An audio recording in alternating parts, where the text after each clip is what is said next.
All right, so thank you for having me today.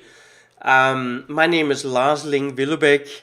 I am the founder of a community called Educate for Life, which is part of my story together with Danny. It's kind of a community where we hang out together a bit and explore how do we transform ourselves into the new reality that John so well described. These are new realities to most of us.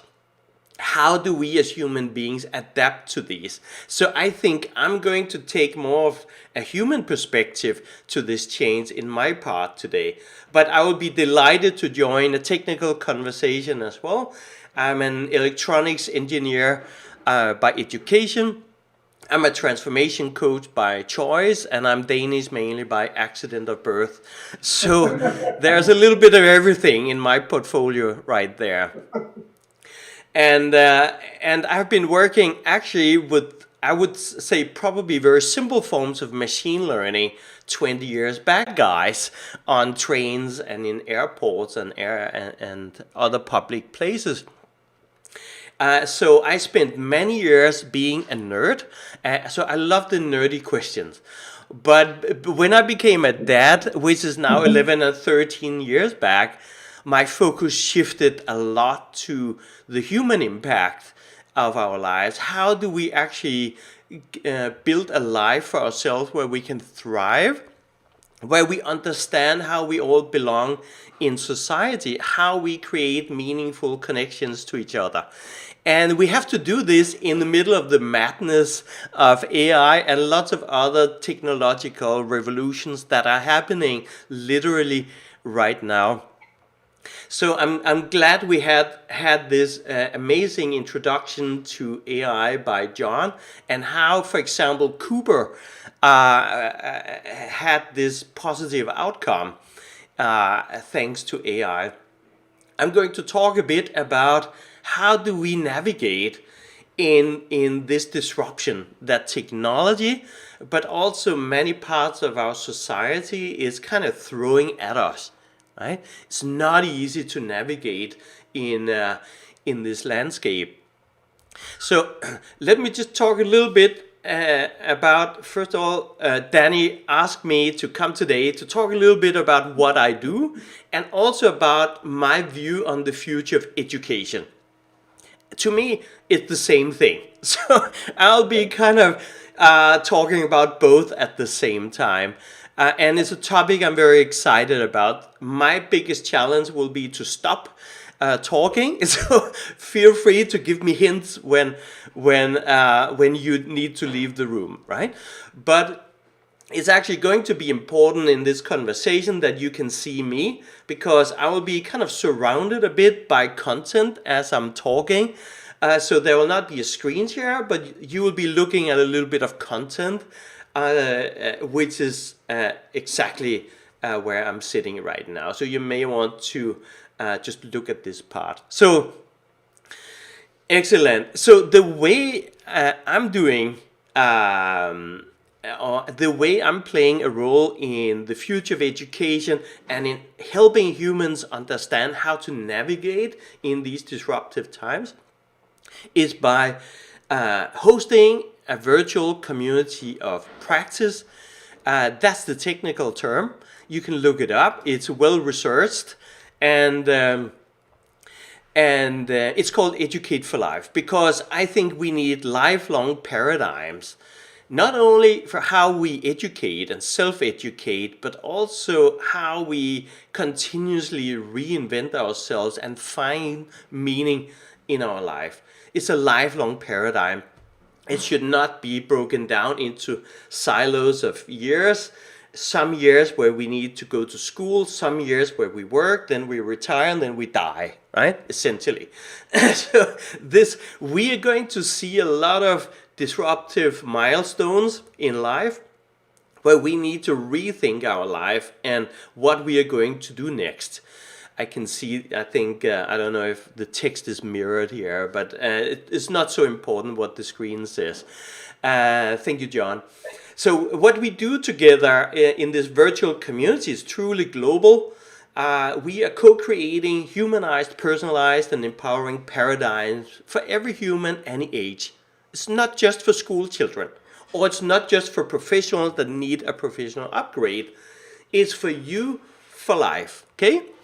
Just the way I think the future of education needs to be. So when I talk about something, I'm an entrepreneur, then I actually do it. I like to walk the talk. And I'll tell you everything that I can see that fails, right? I'm totally open about things that are really hard to do. Change is really, really hard to do. But I'm also very excited when things actually work out. And we find ways where we can do things differently in life, right? And AI is helping us do that. AI is really transformative in the way it augments our abilities. It extends and expands on what we as humans are capable of doing, right? In our community, we work with a lot of, let's begin with the students. Here you see a lot of students. I'm just back from Colombia. I live in Copenhagen, but just back from Colombia, working in person with all these amazing people here. They came in from Qatar, from Spain, from India, from USA, and all over the place. And we've been working together for 3 months to find meaningful new ways of solving real world challenges out in districts around in Medellin, Colombia. So it's just one example of where the future of education, which is already today, needs to be about real life challenges, not just school textbook examples, right?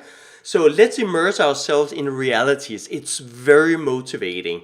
I can tell you, students love it. So why not do it? So that's kind of the first opener, I would say, to how we operate as a community. We empower each other to try these things out, to try new models on how can we educate, how can we create a better future for ourselves and as individuals and as groups of fellow human beings. We experiment all the time and see what works and what doesn't. And then we help educators, we help businesses, we help governments to implement the things that turns out to be really impactful in the way we all desire, okay? Whether it's about how do we take the classroom out of the classroom and into the real world, or whether how do we help long-term unemployed people to find their spot in society and be useful and feel that they contribute. It's a big challenge for a lot of people. So we work again in this lifelong paradigm. Okay, so that's just a little bit of context for this community. We work together. A lot of the work is done pro bono. We come together because of a shared purpose and an intrinsic motivation to solve a particular challenge. For me, it's to change how schools, how universities work. I've had my joyful learning years throughout the education system. It's worked great for me. I would do it again, right? And it works for many others, but for many on this planet, the school system does not work. If you're non-neurotypical, and that's a lot of different labels that we stick on each other, whether you're dyslexic, autistic, or something else, you're non-neurotypical, then a noisy classroom is a nightmare, okay? So lots of people cannot follow traditional education and are left behind. Other people are doing well in the classroom throughout life, but they just get kind of overwhelmed by everything John and Lars are talking about. Like, what is this AI thing? Is this killing my job opportunities? What is it going to do to the economy of our family in the future? I don't know. And that is confusing. And a lot of people feel the same way. That means there's a risk that we are losing them. Is that acceptable? No. It's absolutely not. So kind of my motto is human development in a tech world. I'm also all about the tech, but I'm really about the human development. That is first and foremost the most important job our education system has. And if you're an employer, and I know some of you are, we have the same job to do, is to bring along talent. Also the ones that may not qualify for exactly the job description you have put together. But those that, can develop the last skills and this little bit of experience it takes to actually fill in your role and do the job. That is a mindset shift for many, that we all have a role to play in this. It's not just about these endless recruitment processes where we end up being turned down most of the time. It's about finding new models of working together. And this is important because we now, for the first time in the history of our planet, we now have 6 generations technically meeting each other in the workforce at the same time. It's a lot of different experience, different ways of thinking, different ways of communicating, different ways we think the world should look like, and all this needs to come together in a way that allows us to collaborate, create diverse teams, and let this innovation happen so we can solve grand challenges. This is easier said than done. So I think the education system has a key role to play in preparing us not only to be a human being in a tech world, but also to be a collaborator, somebody interested and curious in making this cross-generational, cross-culture collaboration happen. And yes, technology will be part of it. So we have the oldest generations, which are our political leaders today, and business leaders, the silent generation that they got to work, right? They got the job done. They created the foundation of the industrialization that we all live in. We have the boomers. They are the ones with the gold watches in some cases. I've met some of them that actually got the gold watch after 40 years in the same company. Now, that is not likely to happen very often in the future, I can tell you, for the coming generations. This is what I'm showing now is Generation X. I think that's the best generation. That's where I belong in this category. Thank you, John, for the thumbs up there. You might see me on one of the screens here where we are a lot of Generation X folks, old people like us. Yes, we can do this in hybrid models, no problem. So we are actually coaching business consultants around the world at the same time, like you guys, and we are doing together today a little bit, right? We have these hybrid models. Some are in the room, some are not. But it works just fine. So next time you hear someone say, we need to sit together, or this doesn't work, or that doesn't work, forget about it, right?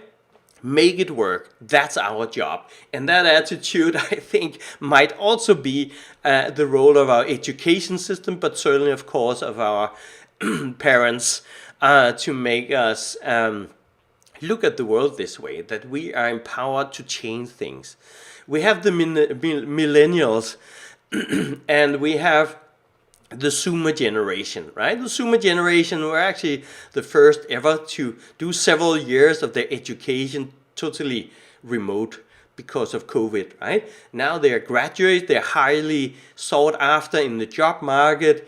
I think they are looking at a great and bright future. I'm very optimistic. And then finally, but not least, the Alpha generation. The youngest, our kids, and maybe our grandkids in some cases, and here I talked about the gold watch just a moment ago, but the Alpha generation statistically will each have 18 different jobs across 6 careers, and by the way, live in 15 different homes across their adult life. Right? That's about change. Ladies and gentlemen, if you are not able to reinvent yourself to think about how do I fit into this crazy world, then you're looking at a different, difficult journey ahead of you, okay? The alpha generation, more than anyone before, really needs to master this. So that is also the role of the education system, to prepare us for change and for how to play our role in the world. So that was a bit about the many different generations, which is, I think, amazing that we are working together on creating a better future. I just need to quickly circle around the definition of education, because this is loaded with a lot of emotion, with a lot of individual perspectives, etc. So I found two different definitions real quick here. The first one, which is the one I don't like, honestly. It's about the process of receiving or giving systematic instruction, especially at a school or university. That's not my favorite definition, I can tell you. But I'm being asked often by universities, by schools, what are the skills that we should teach our students? It shows that you're in an instruction-based mode where you think you're going to push what you know to younger generations. Wake up, that's not how it works anymore.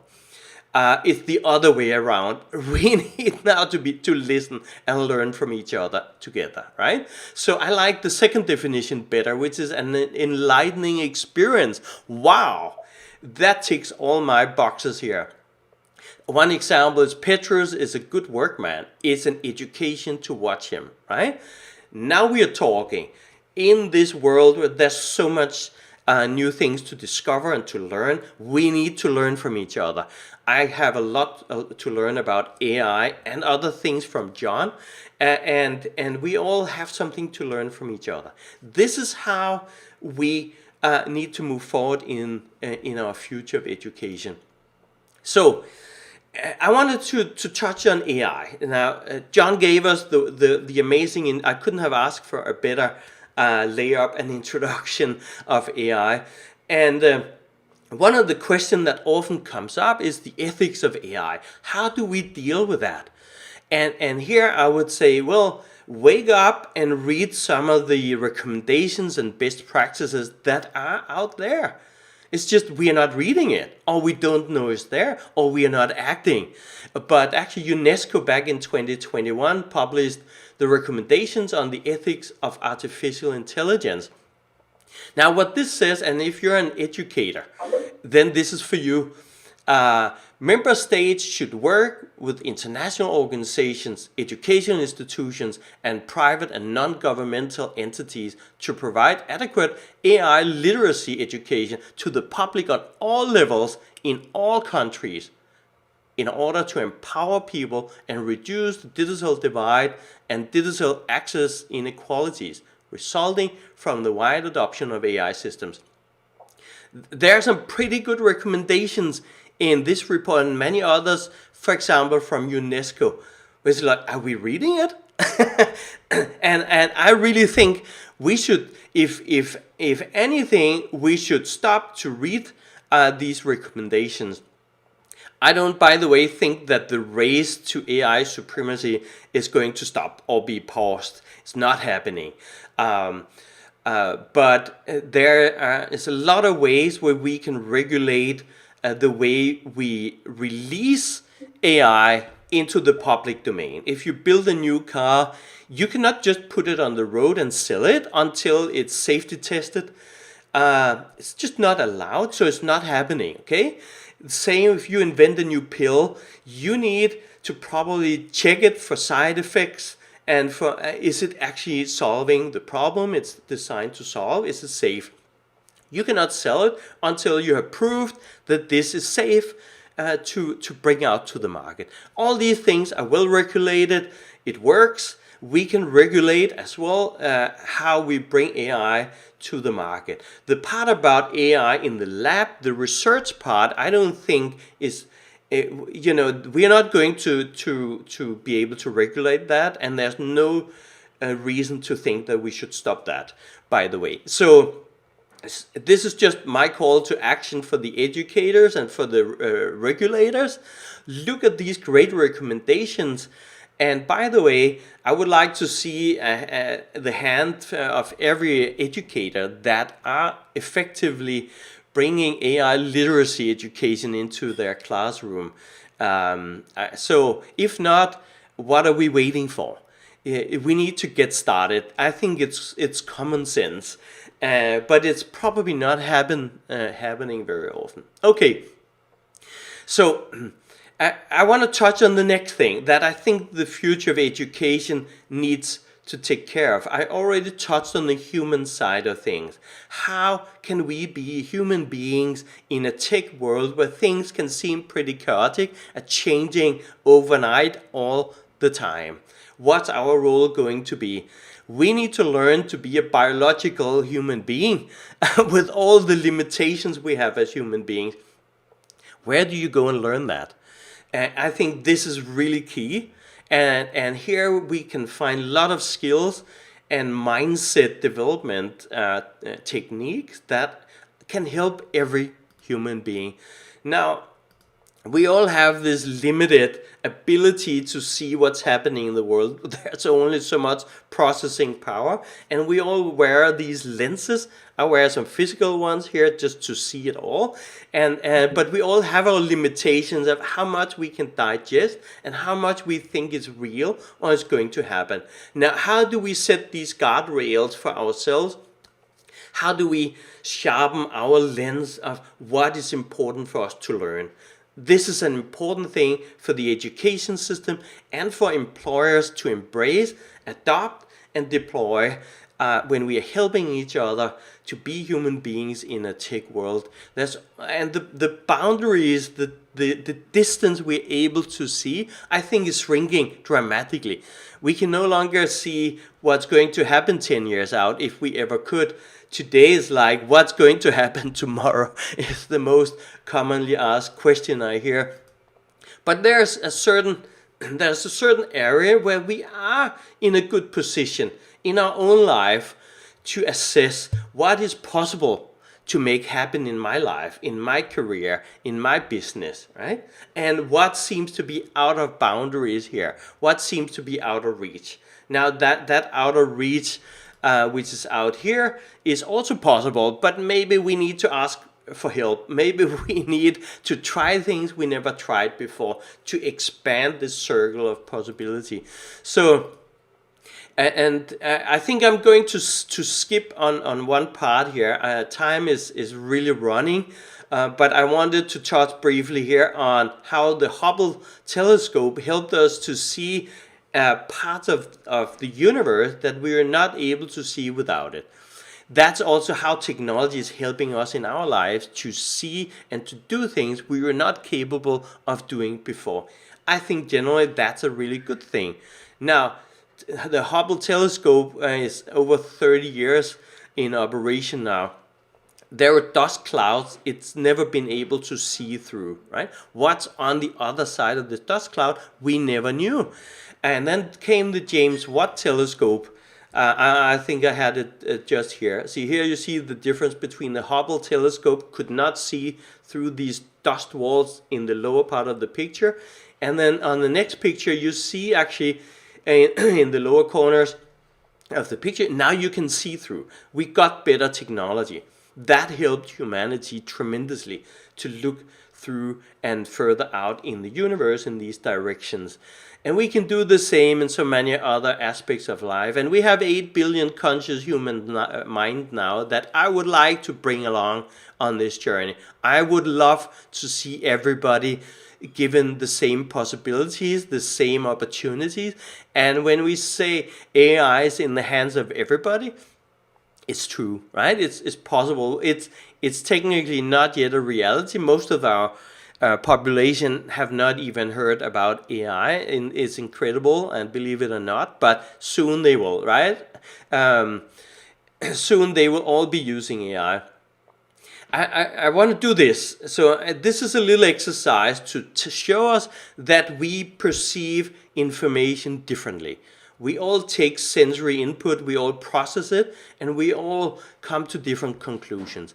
Now, I want to, by show of hands, I'm going to ask you now a question. And I want you to look at the center of this black circle, the big black circle in the middle of the screen here. I want you to keep looking at the center of the circle while you listen to my instruction. So, in a moment, I want you to, by show of hands, show me what you see. Okay? And I'll give you 3 options because guaranteed you'll be seeing one of them. So, keep looking in the center of the black circle. So, option A, are you seeing the circle expanding? Please raise your hand. Yes, I see. Okay. Half of who I see here, at least, or more. Okay, option B, and there's no right or wrong here. So, but just be honest about what you see.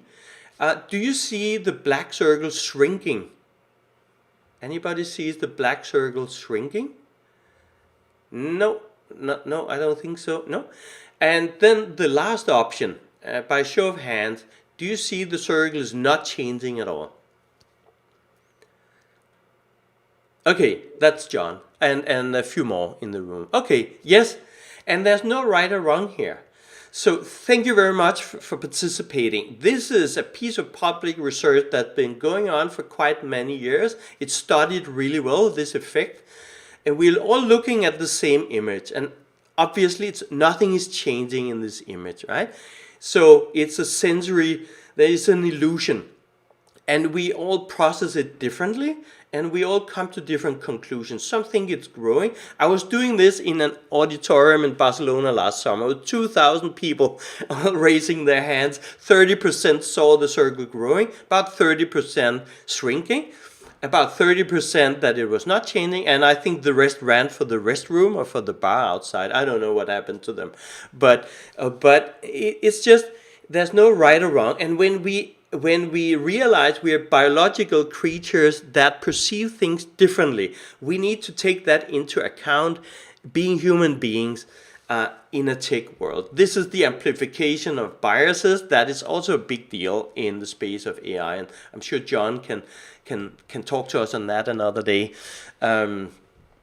So yes, we don't see things as they are, right? We see them as we are. So understanding who we are is essential, and we don't. I'm generalizing, but I really would argue and claim that we really don't understand ourselves that well. So this is the role of the education system. It's foundational, and there's a lot of urgency, if you ask me, in helping humans understand what it's like to be human and understand and make sense of what we are experiencing from the world around us, given the changes and the pace of change that we've been talking about. Again, human development in a tech world, I think, is the key here. So that's what I'm into. And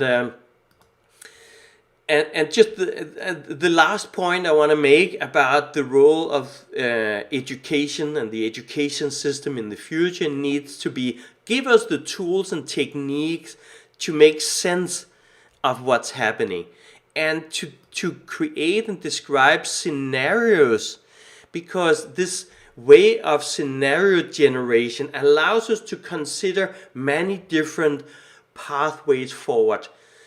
We don't know exactly what's going to happen, but there are some likely scenarios. The yellow-orange ones on my screen are the negative, the risky ones, the ones we don't like so much, right? It's AI that's taking our jobs, right? That's a yellow warning sign right there. That's a scenario we don't like, but it's there, okay? I also created some purple cones here, purple scenarios. They are the good scenarios, the positive scenarios that we like to see happening, right? That will make our lives better. So let me just quickly show you one example of a positive scenario, which both as us as educators in the room today, but also those of you who are the technology people that can create amazing solutions. I think we will all like the scenario of a richer life. So that's what I chose to call the scenario. Richer life is about human beings that have this innate inner drive to be autonomous, self-determined, and connected to one another. And when that drive is liberated, people achieve more and live richer lives. Wouldn't we all like that? This is Daniel Pink that frames it this way. I highly recommend his books. But this resonates with me. I would like to see this happening. And I see a lot of people who really thrive and grow personally when you give them their autonomy. So what if we could just switch off powerlessness in our life? Just the flip of a switch, poof, powerlessness is gone. Autonomy, yes, we want that. Self-determination, yes. Connected to one another, yes please. What if we could, with the flip of a switch, a touch on our screen, we could enable or disable that in our life? Wouldn't that be fantastic? That's just an example of a positive scenario that you might want to create in your own business or in your own life. Then we talked about AI will kill our jobs. And I'm looking at the time here. I really want you to hear this. It's a short video, very short. It's David Rose. He's an angel investor guru out of Silicon Valley. He's forming a lot of opinions of decision makers, I can tell you. Listen to what David is telling us about how AI is going to impact jobs. I believe that you will see in the not too distant future something like 75% of the population being economically unemployable. No matter how nice they are, no matter what work ethic they have, no matter how hard they want to support their family, they will simply not be able to do whatever it is they can do, anything, better, faster, cheaper, more effectively than technology can. And so therefore, nobody will pay them to do that. So they will then not be in a position to have a job. And what does that mean for society? So what is the next level of job here? There is none. So, well, that's a scenario. So what are you going to do about it? I'll leave that to you. And other technologies already put the lamplighters of London out of job, except for the last 5. So a lot is definitely happening. And I'm going to wrap up now, but this is just to show and demonstrate the importance of scenario generation, that we are given the tools, the understanding of how we design scenarios, both the likely, the desirable, the undesirable, the high-risk ones that could happen, and we want to make a roadmap that takes us around these negative scenarios. This is something in the future of education that schools, institutions, but also us as employers really need to build into everything, how we work. You will, on your own time, go look up Socrates meeting with Bill Gates to have a conversation about what is AI and what are the ethical implications of AI. I'm not going to play it now, we're out of time, but go find it on the internet. I'll be happy to send you the link. It's a really interesting discussion, obviously created entirely by AI with a little bit of human assistance in prompting this. Then there's a great philosophical discussion there, which we'll skip for now. So again, yes, the AI is here to stay. It will never go away. We need to find our ways of embracing it, of leveraging, working with it. There are some great guidelines. I think see some great initiatives here in the European Union on regulation coming up. I'm hopeful, I'm optimistic, but it's really up to us to create our future. What scenarios would you like in your life? The yellow ones, or would you like the purple ones? You're probably going to have a bit of both, and it's really up to you to create them. That's what we are doing in Educate for Life, and you are invited to join us. If you want to be part of the conversation, we do transformation sprints and workshops on the sprinthero.com. Check it out if you want. Here's my QR code. I hear everybody needs to have one. I don't. There's nothing AI, I think, but Educatefor.Life is the website. Thank you very much for your time today and for the chance to talk to you all. Thank you, Danny.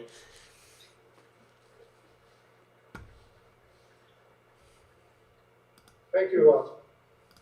I'm glad you summarized your presentation on the end a little bit, because I wasn't able to do that. But thank you, John. Thank you, Lars. Are there any questions for Lars? Yeah. Okay, go ahead, Arne. Yeah, thank you. I'll stand up on the back. I myself am a teacher, I'm a software teacher at a secondary vocational school, and I'm teaching the alphas right now. I think that's the right way.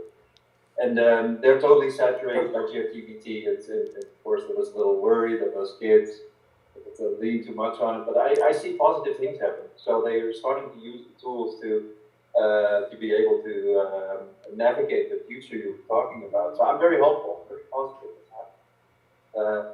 Also with my school, I'm trying to set up a new organization which mediates between those young talents and businesses. But I'm also trying to offer those school excellent means to, trying to offer schools and students and businesses excellent means to elevate, to lift up that talent. Is there anything sort of in your experience you've seen sort of businesses provide educational tools or educational means, or what can businesses do to help education and move towards that new age of AI?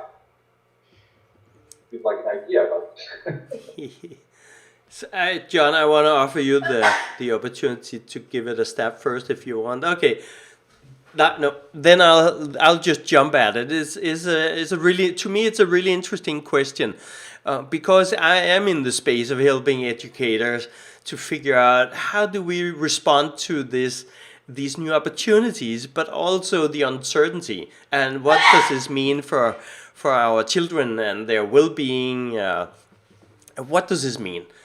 So my question, the first question I want to ask back to you is, if you I have two kids, so we could make an experiment. I could say, okay, one of them cannot touch a device, right? Is not allowed to touch AI on any device in school. This is a debate that's going on here in Denmark, and I know many other places. So we want to protect the kids from the technologies, because we don't know what it leads to if our kids interact with technology.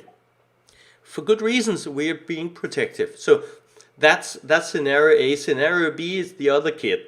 That is, that could be just give it everything, right? Do whatever you think is right for you to do, right? Use all the technologies you have at hand. Which of these two kids will stand the best chance of living a meaningful professional life where they can provide for themselves and their family in the future? I would vote on the human being that works with technology. So the first part, we cannot isolate our students from technology, but many are trying that right now because we don't know how to respond to this. This is the worst thing in my opinion, but we do need a balanced approach to this. It's not everything is now AI. It's about human relations in the between the teacher, between the students, and in all these ways. So I don't see much actually happening yet on the ground, right, in the classrooms. There's a lot of interesting new services, tools, applications, programs coming up now. And I would really encourage you to check it out, see what's happening, and see what could work for your particular use case in your lessons, in your sessions with your students. And there's a lot popping up, but many schools have no clue how to adopt this, or even how to test these solutions before really bringing them into the hands of the students. It's all very understandable. A lot of what I do right now is exactly this, to be this kind of door opener through first small experiments, have a fun play with an AI. Make something fun together. Make an avatar that you can make dance by dancing in front of a webcam. We have done this for 6 or 7 years now with students online around the world. They love it. They get to understand how the AI thing really works in a fun way. It's not overwhelming and it's not too professional either. So make sure to run some small experiments to learn, because your use case will be different from mine. Every educator, every business will need to adapt this differently and adopt this differently and apply it slightly differently. And we also have different safety and privacy precautions. Some have religious concerns. They are actually not allowed to dance. It was one problem we had in an exercise where we asked the students to dance and the students were not allowed to dance. Okay, how do you deal with that? So run experiments, small experiments that can grow to bigger experiments. Form communities with people who are trying to do something similar, and there are lots of them. Lots of us are around. I'm happy to explore that further down that rabbit hole on another call probably.